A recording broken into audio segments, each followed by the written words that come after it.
Well, good morning, our beloveds.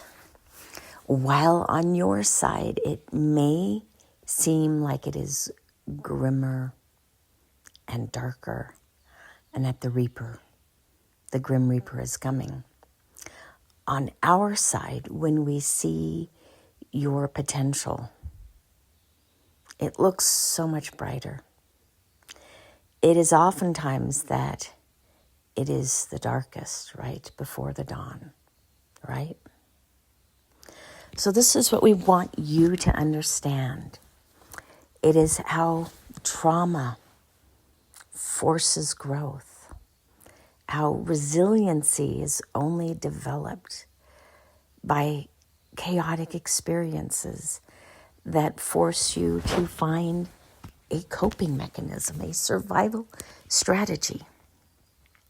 This may seem cruel, we get that, but it also produces growth in many of you, though not all. It is the formula that is built into the recipe of the batter, the cake batter, that is currently in play. You cannot or should not pull a cake or a chocolate brownie out of the oven until it is done. Because if you do, it is only fully cooked. Now you could pull it out halfway through and just eat it with a spoon, but that's really no different than eating the batter with a spoon, uncooked. The point of the cake process is to take mere ingredients, combine them together, inspire them by intense heat, forcing them to grow, shape, create a different chemical compound. It's not literally true, but we're trying to talk about the chemistry where there is a spark, an ignition of sorts that causes post-traumatic growth.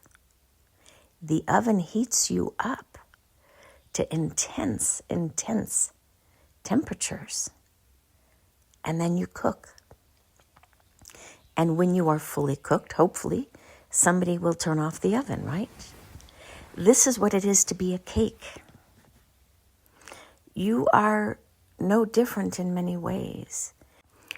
You only take shape, you only take form through a very uncomfortable, heat-driven, fire-driven experience.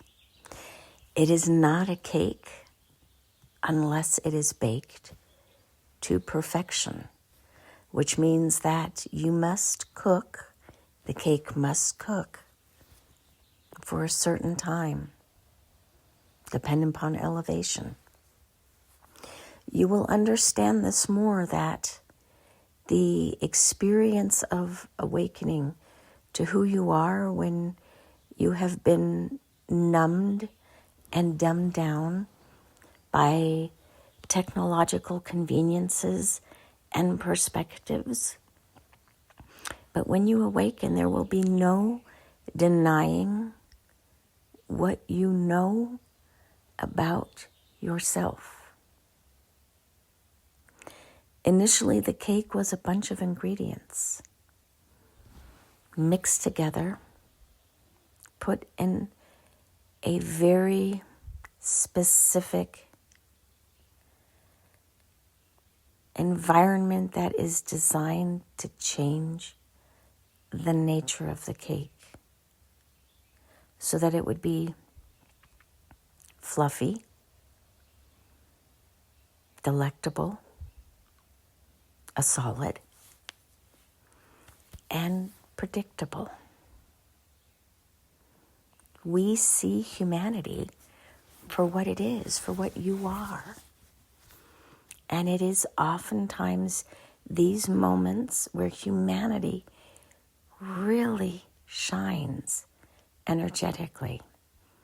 specifically the probabilities that we see. You signed up for these moments. You came specifically for this time right now. Many of you are not up to the task, not because of any reason other than it is not this lifetime where you are meant to awaken. But you are meant to experience and to observe and to participate in the awakening journey. If you don't have a protagonist, you cannot have an antagonist. You have to have a thief and a victim and the hero. That is the storyline, which means we need all three players. And then we also have the silent witness, the person who is on the street side who observes all of this. Each of those four characters has a unique perspective, and it enlightens humanity when all four of them come together post-production and says, well, what did you experience? How did you perceive it? What were your thoughts? What did it mean to you? How did it matter? How do we get people to rise up? Why is it that some don't? What can we do to create a more fair and equitable video game? How can we really catalyze change when you look at it from the perspective of we are gathering data? How many cakes do you have to bake before you figure out this is the correct combination? How many failures? How many flops? It's not about the cake. It is about the process of figuring out what that recipe is. And you humans like to come down and experiment like this. Granted, in human form, it is more painful, but we then do the post-production conversations, the analysis, and we also do it in real time. And each of you is wired differently, and you therefore add different perspectives to our notebook where we capture what worked, what didn't, and why. This is our side of the equation. And we want you to understand why it is structured this way. The universe is expanding on universal knowledge, why it can be done. But it requires actors, participants who will play a role. And even out here, we can have bad actors in one form or another. It is part of the recipe. It is part of the process. It is the experiment called life, consciousness, universal truth, collective experience. Consciousness is not just a thing.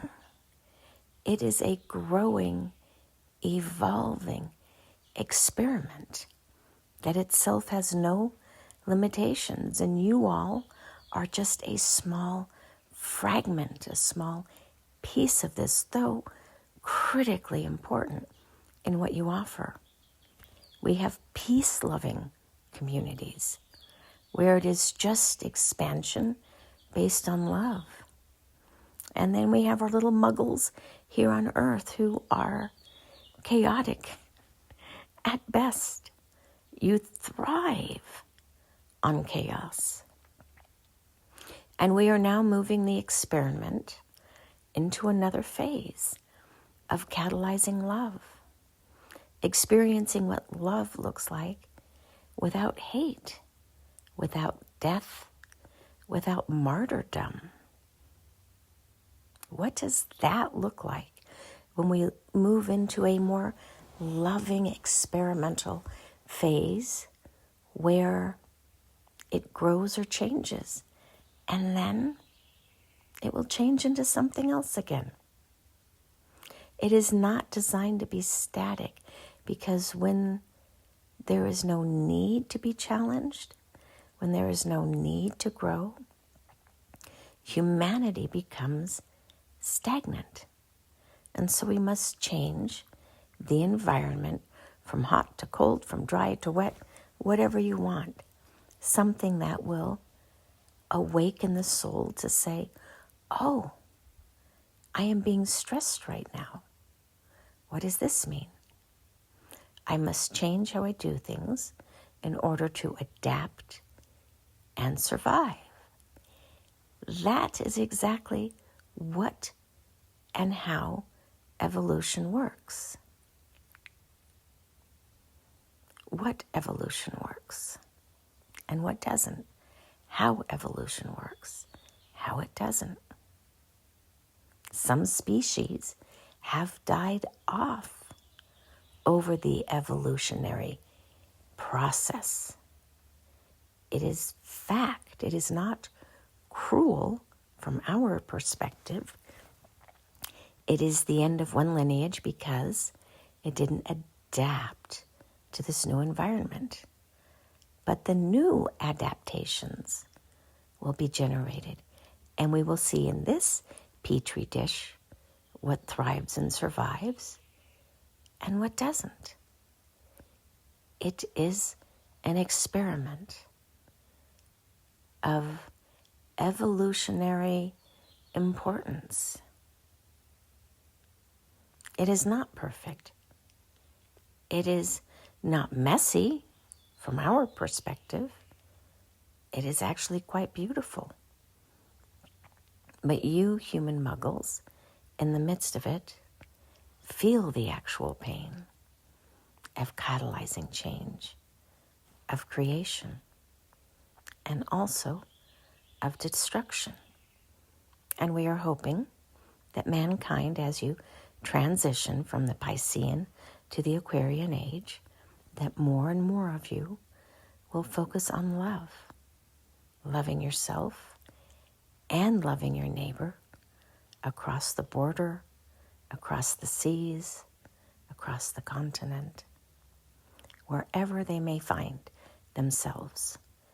Because at the end of the day, your experiment is to learn to love everyone in spite of your differences. And that is the hardest part, because you have been raised with borders and lines and beliefs and challenges where differences represent danger, and now differences will represent opportunity for growth, expansion, and creativity.